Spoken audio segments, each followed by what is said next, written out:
Steve, what would you do if you wanted to give someone a sign? Well, if I was God, I'd have someone walk naked and barefoot for 3 years. Is that what's going to happen in this episode? It sure is. This is the Bible in fewer words.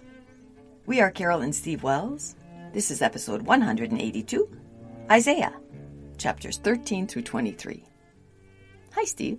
Hi, Carol. Isaiah's kind of a weird book. It is. I don't think it even makes much sense to try to review what we've had so far. We should just get into it. Okay. Chapter 13.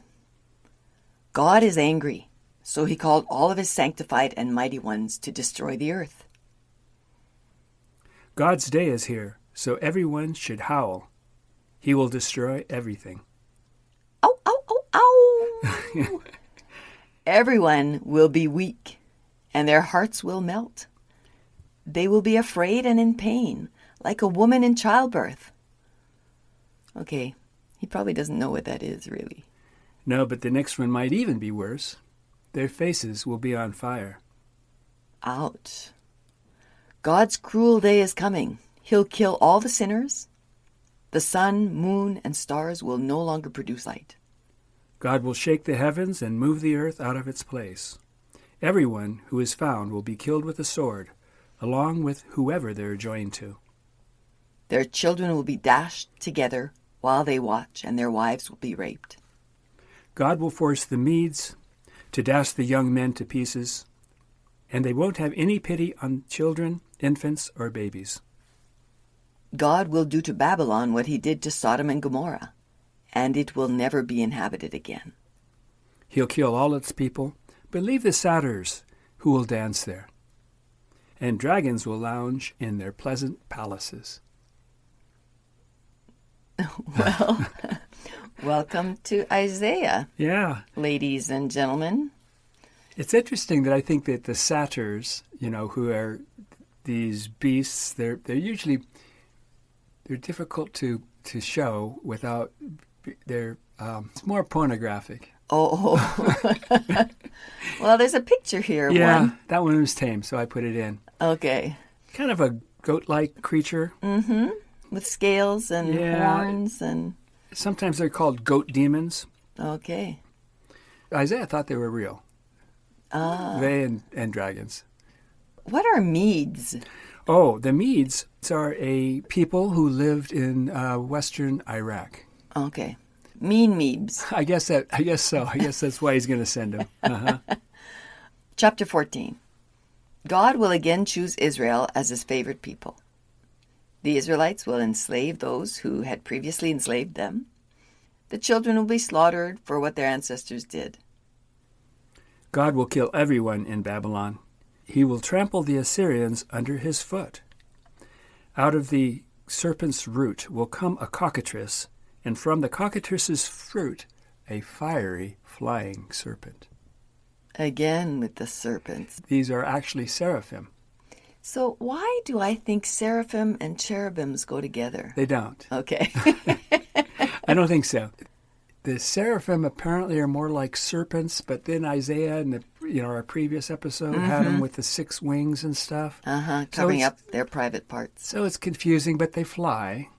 And apparently it's the same word that was used back in Numbers chapter 21 when God sent biting snakes that biting kill people. Things that were actually called seraphim. Huh. Yeah, so seraphim, the same word is used to describe this whatever those serpents were in Numbers 21, and here with the fiery flying serpents. And the cockatrice, is that a real thing? Oh, no. Well, no, it's not a real thing. Okay. I mean, people thought it was. I think Isaiah thought it was. Yeah. I guess if God inspired it, God thinks it is. Along with dragons and satyrs. Right, yeah. Okay. Chapter 15. Moab will howl. All their heads will be bald, and all their beards will be cut off. They will gird themselves with sackcloth, and everyone will weep and howl. The rivers of Dimon will be full of blood, because God will bring lions to eat those who escape from Moab. Again, I want to emphasize that I'm just confused here. What's happening when? But Yeah. I don't think you can make it clear for me. I can't, but Dimon is a river in Moab. It's the best I can do. And he's talking here about bad things are going to happen to Moab, Yes. right? Yeah, it's that gonna, I get. God's going to send lions. There's going to be so much blood that the rivers are going to flow with blood, I guess. Okay, well, let's keep going. Yeah. Chapter 16. Moab will howl for Moab. Everybody's howling. And Yeah. look, the next line. Everyone will howl. Therefore my bowels will sound like a harp for Moab. Moab will be destroyed, along with most of its people. Yeah, he kind of said that before. These little chapters here are very short. Oh. They're only like 6 or 8 verses, most of them. Mm-hmm. And I'm just selecting a few verses just to kind of give the flavor of what's being talked about. I'm not sure when verse 11, what that means. My bowels will sound like a harp for Moab. Well, it could be that the bowels are so painful for the person that they're going, oh. Yeah, but I think the person here that's speaking may be God. Oh. It's either God or Isaiah. Are Isaiah's bowels going to sound like a harp? You know how sometimes your stomach makes noise? Oh, you're right. Or it could be something else, you know, maybe it Moaning. could be flatulence or something. Oh, yeah. That could be the harp. Your bowels are sounding like a harp. Uh-huh. Yeah, I don't know. Anyway, that's going to happen. Chapter 17. Damascus will become a ruinous heap. Okay. Chapter 18. Woe to Ethiopia, the land of shadowing wings. God will feed them to the birds and the beasts. The birds will feed on them in the summer, and the beasts in the winter. Chapter 19.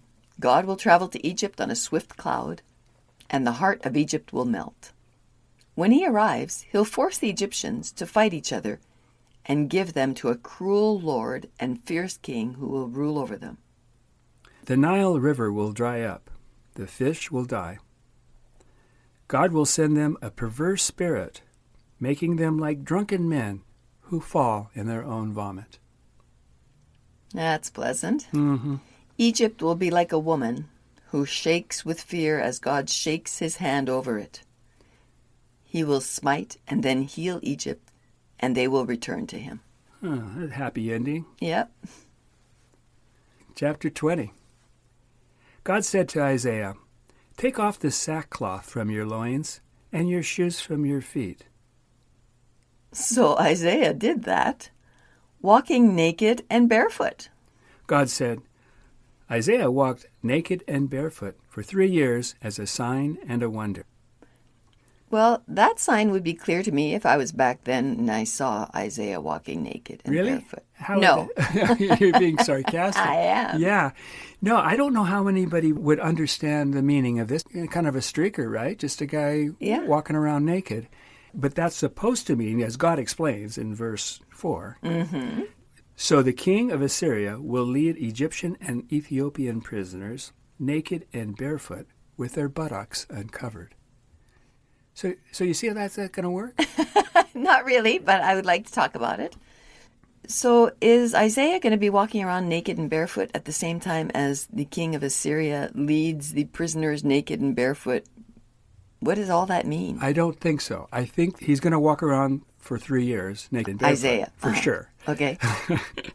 And it's going to be a sign of what's going to come. It's showing what's going to happen. Okay, bad stuff. People are going to be walking around naked. Well, the king of Assyria is going to make the Egyptian and Ethiopian prisoners naked. He's going to expose their buttocks. Oh. And so that's what Isaiah walking around naked is supposed to show to the people. Okay, so there's going to be a time of embarrassment. Well, yeah, so when people see Isaiah walking around, they'll say to themselves, "Oh, I get it." What this means is that the king of Assyria is going to lead the soldiers of The prisoners. Egypt and Ethiopia. He's going to make them naked, and they're going to walk around naked and be embarrassed. Okay. And so that'll be clear to everybody. Yes. It's like back in, remember in 1 Samuel when Saul chopped up the oxen and he sent pieces of the oxen to all the different tribes? Yes. And everybody knew right away, okay, we're going to have a war and we'll come in and fight the war. And then they did the same thing with a concubine's body parts in Judges. They had to do something. They knew they had to do something. It was clear. The message was clear. And they knew what they were going to do. Right away. And I think it's the same thing here. People knew. Okay. Sometimes I think people just don't understand today. If you had a sign like that, if I were to walk around naked and barefoot, nobody would know what God was trying to say. But in this case, it was clear. Yeah. I would know that there's something really wrong with you if you're going to walk around barefoot and naked. Yeah, I think so. Yeah. All right, chapter 21. My loins are filled with pain, like a woman in childbirth. I was dismayed at the sight of it. Yeah, I think this is Isaiah talking. So he's having pain in his private parts? I think he's seeing, all these horrible things are going to happen, and it's affecting him so much that it's kind of upsetting him. Yeah. In a weird way. Yeah. Okay, chapter 22. On that day, God told you to weep, pull out your hair, and put on sackcloth. But instead, you celebrated by eating and drinking and saying, "Let us eat and drink, for tomorrow we die." That is a famous line. It is. Always usually let us eat, drink, and be merry. Yes. For tomorrow we die. Okay. Yeah. But I heard God say, I'll never forgive them for this. God will toss you like a ball and you'll die. Okay. Chapter 23. Howl, ye ships of Tarshish. Howl, ye inhabitants of the isle. At the end of 70 years, Tyre will sing like a harlot, and God will visit her, and she will fornicate with all the kingdoms of the world. But she won't receive payment for her services. That money will go to God's people to buy food and durable clothing so that they don't have to walk around naked for 3 years. I guess so, yeah. Oh, my gosh. Yeah. Okay, so, yeah. It's a wonderful book, isn't it, Isaiah? Yeah. Well, we're only a third done. Oh, yeah. All right. But we can do this. Oh, yeah. We've done worse. Well, I don't know. I'm not sure we have. I often say that Ecclesiastes is the best book in the Bible. But what is the worst book in the Bible? That's a more difficult question. Yeah, we'll probably have a better sense of that at the end. I think so, especially since the end of the Bible is going to be one of the candidates. Right? Yes, it is. Revelation. Yep. The worst book of the Bible will be revealed to us in Revelation. I think so, maybe. Yeah. Okay, well, thanks, listeners, for sticking with us. And Steve, thank you. Sure. Bye-bye. Bye.